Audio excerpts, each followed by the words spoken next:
Hello friends, आपका अपना YouTube channel Chanakya GK पर आपका आज स्वागत 18 जून है और 18 जून से related most important current affairs को डिस्कस करेंगे। और इस करंट अफेयर का सीरीज में जितना भी प्रश्न को शामिल किया गया है ये सभी प्रतियोगिता परीक्षा के लिए अति महत्वपूर्ण है, इसलिए आप लोग इसे रेगुलर देखें और रिवीजिंग करते रहें। जैसे आज का वीडियो देखने के बाद आप पिछला वाला भी वीडियो देख लें, इससे रिवीजिंग होगा तो कन्फ्यूजन क्रिएट नहीं हो पाएगा एग्जाम में और आपका क्वेश्चन गलत नहीं हो पाएगा। ठीक है, तो चलते हैं आज का पहला क्वेश्चन पे। नासा के मानव अंतरिक्ष उड़ान मिशन की पहली महिला प्रमुख कौन बनी है? तो इसका राइट आंसर है ऑप्शन ए कैथी लाइडर्स। तो अभी हाल ही में नासा के मानव अंतरिक्ष उड़ान मिशन की पहली महिला प्रमुख कैथी लाइडर्स बनी है। ठीक है, तो इस क्वेश्चन में नासा की चर्चा हुई है, तो नासा से रिलेटेड कुछ महत्वपूर्ण फैक्ट को डिस्कस कर लेते हैं। तो नासा अमेरिका की स्पेस एजेंसी है और नासा का फुल फॉर्म होता है national aeronautics and space administration. ठीक है, और इसको हिंदी में राष्ट्रीय वैमानिकी और अंतरिक्ष प्रबंधन कहते हैं। और नासा की स्थापना 29 जुलाई 1958 में हुआ था। और जब नासा आया या DRDO आया तो दोनों को रिलेट करके याद कीजिए, क्योंकि दोनों का ही स्थापना 1958 में ही हुआ था। ठीक है, और नासा का मुख्यालय वाशिंगटन DC में है। और ये जो नासा का मोटो है वो for the benefit of all है। और वर्तमान में नासा के अध्यक्ष जिम ब्रिडेनस्टाइन हैं। ठीक है, तो चलते हैं नेक्स्ट क्वेश्चन पे। कौन सा देश global partnership on artificial intelligence में शामिल हुआ है? तो इसका राइट आंसर है ऑप्शन ए भारत। तो अभी हाल ही में Bharat global partnership on artificial intelligence में शामिल हुआ है। तो इससे रिलेटेड कुछ महत्वपूर्ण फैक्ट को डिस्कस कर लेते हैं। तो इसमें जो GPAI है, जो कि global partnership on artificial intelligence, इसी का फुल फॉर्म है GPAI का। तो एक अंतर्राष्ट्रीय और बहुहितधारक पहल है और प्रतिभागी देशों के अनुभव और विविधता का उपयोग करके AI से जुड़ी चुनौतियों और अवसरों की बेहतर समझ विकसित करता है। यहाँ पे AI बोले तो आर्टिफिशियल इंटेलिजेंस। ठीक है, तो इसमें AI की बात आई है तो AI का फुल फॉर्म होता है आर्टिफिशियल इंटेलिजेंस। और आर्टिफिशियल इंटेलिजेंस जो है कंप्यूटर साइंस की वह शाखा है जिसके द्वारा मशीनों में इंसानों की तरह सोचने समझने की क्षमता विकसित की जाती है।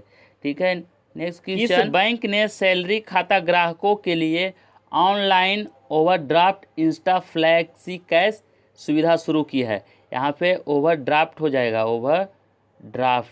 ठीक है, तो कौन सी बैंक है जो सैलरी खाता ग्राहकों के लिए online overdraft Insta flexi cash सुविधा शुरू की है?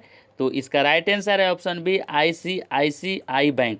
तो अभी हाल ही में ICICI बैंक ने खाता ग्राहकों के लिए online overdraft Insta flexi cash सुविधा शुरू की है। तो इससे रिलेटेड कुछ महत्वपूर्ण फैक्ट को डिस्कस कर लेते हैं। तो जो ICICI बैंक है वह इंस्टा फ्लैक्सी कैश की सुविधा सिर्फ सैलरी अकाउंट ग्राहकों के लिए है। यदि आपका सैलरी अकाउंट ICICI बैंक में है तो आप इंस्टा फ्लैक्सी कैश ओवरड्राफ्ट की सुविधा का लाभ उठा सकते हैं। और इंस्टा फ्लैक्सी कैश के माध्यम से बैंक ग्राहकों की उनकी नेट सैलरी से 3 गुना तक क्रेडिट सीमा प्रदान करती है। ठीक है, तो इस क्वेश्चन में ICICI बैंक की चर्चा हुई है। तो ICICI का जो फुल फॉर्म होता है ये होता है industrial credit and investment corporation of India. ठीक है, और इसकी स्थापना 1994 में हुआ था और इसका मुख्यालय मुंबई में स्थित है। और वर्तमान में इसके MD and CEO Sandeep Bakhshi हैं। ठीक है, तो नेक्स्ट क्वेश्चन। अमेरिकी सैन्य अकादमी से स्नातक की डिग्री प्राप्त करने वाली पहली सिख महिला कौन बनी है? तो इसका राइट आंसर है ऑप्शन ए अनमोल नारंग। तो अभी हाल ही में अनमोल नारंग अमेरिकी सैन्य अकादमी से स्नातक की डिग्री प्राप्त करने वाली पहली सिख महिला बनी है। तो इससे रिलेटेड कुछ महत्वपूर्ण फैक्ट को डिस्कस कर लेते हैं। तो जो ये अमेरिका है वो उत्तरी अमेरिका महाद्वीप में स्थित है और इसको अंग्रेजी में USA कहते हैं। और इसका फुल फॉर्म होता है यूनाइटेड स्टेट ऑफ अमेरिका, जिसको हिंदी में संयुक्त राज्य अमेरिका भी कहते हैं, ठीक है। और अमेरिका की राजधानी वाशिंगटन डीसी है और करेंसी अमेरिकी डॉलर, ठीक है। और अमेरिका के जो वर्तमान में राष्ट्रपति हैं वह डोनाल्ड ट्रंप हैं। और अमेरिका की स्पेस एजेंसी का नाम नासा है, जिसका मुख्यालय वाशिंगटन डीसी में है, ठीक है। और अमेरिका की राजधानी वाशिंगटन डीसी है वह पोटोमैक नदी के किनारे स्थित है। और अमेरिका की संसद का नाम कांग्रेस है। और मिसौरी नदी जो है वह यूएसए की सबसे लंबी नदी है, ठीक है। तो नेक्स्ट क्वेश्चन, किस शेफ ने क्वालिटी न्यूजीलैंड कलनियर कप 2020 पुरस्कार जीता है? तो इसका राइट आंसर है ऑप्शन बी, अंगद सिंह राणा। तो अभी हाल ही में अंगद सिंह राणा जो है वो क्वालिटी न्यूजीलैंड कलनियर कप 2020 पुरस्कार जीता है। तो इससे रिलेटेड कुछ महत्वपूर्ण फैक्ट के बारे में जान लेते हैं। तो जो क्वालिटी न्यूजीलैंड इंपोर्ट्स एक भारतीय आधारित आयात कंपनी है, ठीक है। और यह पुरस्कार भारत में आयोजित न्यूजीलैंड की पहली वर्चुअल शेफ प्रतियोगिता क्वालिटी न्यूजीलैंड कलनियर कप है, ठीक है।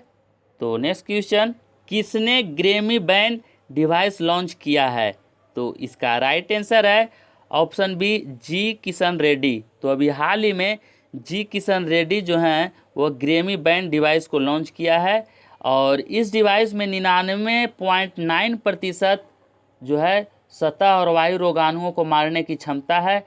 और इस डिवाइस का इस्तेमाल क्वारंटाइन केंद्रों, आइसोलेशन वार्डों और अस्पतालों सहित कोरोना वायरस को ख़त्म करने में मदद करेगा, ठीक है।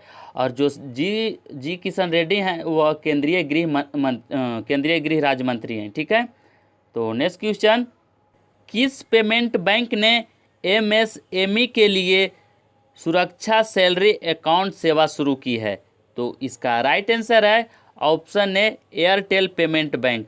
तो अभी हाल ही में एयरटेल पेमेंट बैंक ने एमएसएमई के लिए सुरक्षा सैलरी अकाउंट सेवा शुरू की है। तो इस खाते के जरिए एमएसएमई और अन्य संगठन कैशलेस पेमेंट कर पाएंगे और अपने कर्मचारियों को फाइनेंशियल सिक्योरिटी भी मुहैया करा सकेंगे, ठीक है। तो इस क्वेश्चन में एमएसएमई की भी चर्चा हुई है। तो एमएसएमई का फुल फॉर्म होता है micro small and medium enterprises, ठीक है। और इसी को सूक्ष्म लघु मध्यम उद्यम भी कहते हैं, ठीक है। तो इस क्वेश्चन में एयरटेल पेमेंट बैंक की भी चर्चा हुई है। तो इससे रिलेटेड कुछ महत्वपूर्ण फैक्ट को जान लेते हैं। तो एयरटेल पेमेंट बैंक की स्थापना 2017 में हुई थी और इसका मुख्यालय नई दिल्ली में स्थित है। और वर्तमान में इसके सीईओ अनुब्रता विश्वास हैं, ठीक है।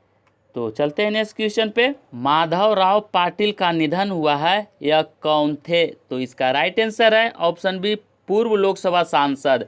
तो अभी हाल ही में माधवराव पाटिल का निधन हुआ है, यह पूर्व लोकसभा सांसद थे, ठीक है। और माधवराव पाटिल 1999 में राष्ट्रवादी कांग्रेस पार्टी के गठन के बाद उसमें शामिल होने वाले पहले व्यक्ति थे। और यह जनलक्ष्मी सहकारी बैंक के संस्थापक भी थे, ठीक है। तो क्वेश्चन अगर पूछ देगा कि जनलक्ष्मी सहकारी बैंक के संस्थापक कौन थे, तो माधवराव पाटिल, ठीक है। नेक्स्ट क्वेश्चन, किसने इंडियन गैस एक्सचेंज प्लेटफॉर्म का शुभारंभ किया है? तो इसका राइट आंसर है ऑप्शन ए, धर्मेंद्र प्रधान। तो IGX, ठीक है, जो इंडियन गैस एक्सचेंज है, यह पहला देशव्यापी ऑनलाइन डिलीवरी आधारित गैस ट्रेडिंग है जो ट्रेडिंग प्लेटफॉर्म है। और इसे देश को प्राकृतिक गैस के मुक्त बाजार मूल्य निर्धारण की दिशा में कदम बढ़ाने में मदद मिलेगी, ठीक है। और जो धर्मेंद्र प्रधान हैं वह हमारे देश के पेट्रोलियम मंत्री हैं, ठीक है। Next question, M Ajit Kumar ने ई ऑफिस एप्लीकेशन लॉन्च किया है, यह किस बोर्ड के अध्यक्ष हैं? तो इसका राइट आंसर है ऑप्शन ए, CBIC। तो अभी हाल ही में एम अजीत कुमार ने ई ऑफिस एप्लीकेशन लॉन्च किया है और यह CBIC बोर्ड के अध्यक्ष हैं। तो जो ई ऑफिस एप्लीकेशन लॉन्च हुआ है, इसका उद्देश्य फाइलों को एक जगह से दूसरे जगह पहुंचाने और सरकार के भीतर फैसले लेने की आंतरिक प्रक्रियाओं को स्वचालित करके शासन में बेहतरीन सुनिश्चित करना है, ठीक है, यानी जो यह व्यवस्था है इसको अच्छा करना है। और जो CBIC है इसका फुल फॉर्म होता है central board of indirect tax and custom, ठीक है, और इसी को हिंदी में कहते हैं केंद्रीय अप्रत्यक्ष कर एवं सीमा शुल्क बोर्ड, ठीक है। और इसकी स्थापना 1 जनवरी 1964 को हुआ था और इसका मुख्यालय नई दिल्ली में स्थित है।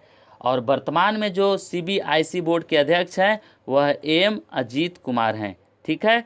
तो आज का करंट अफेयर के सीरीज में इतना ही, और इस वीडियो को ज़्यादा से ज़्यादा लाइक और अपने स्टडी रिलेटेड ग्रुप में शेयर जरूर करेंगे। अगर आप इस चैनल को अभी भी सब्सक्राइब नहीं किए हैं तो लाइक, शेयर और सब्सक्राइब करना ना भूलें और नोटिफिकेशन बेल को दबा दें ताकि जब भी मैं वीडियो अपलोड करूं तो इसका नोटिफिकेशन आपके पास पहुंच सके। Thank you so much.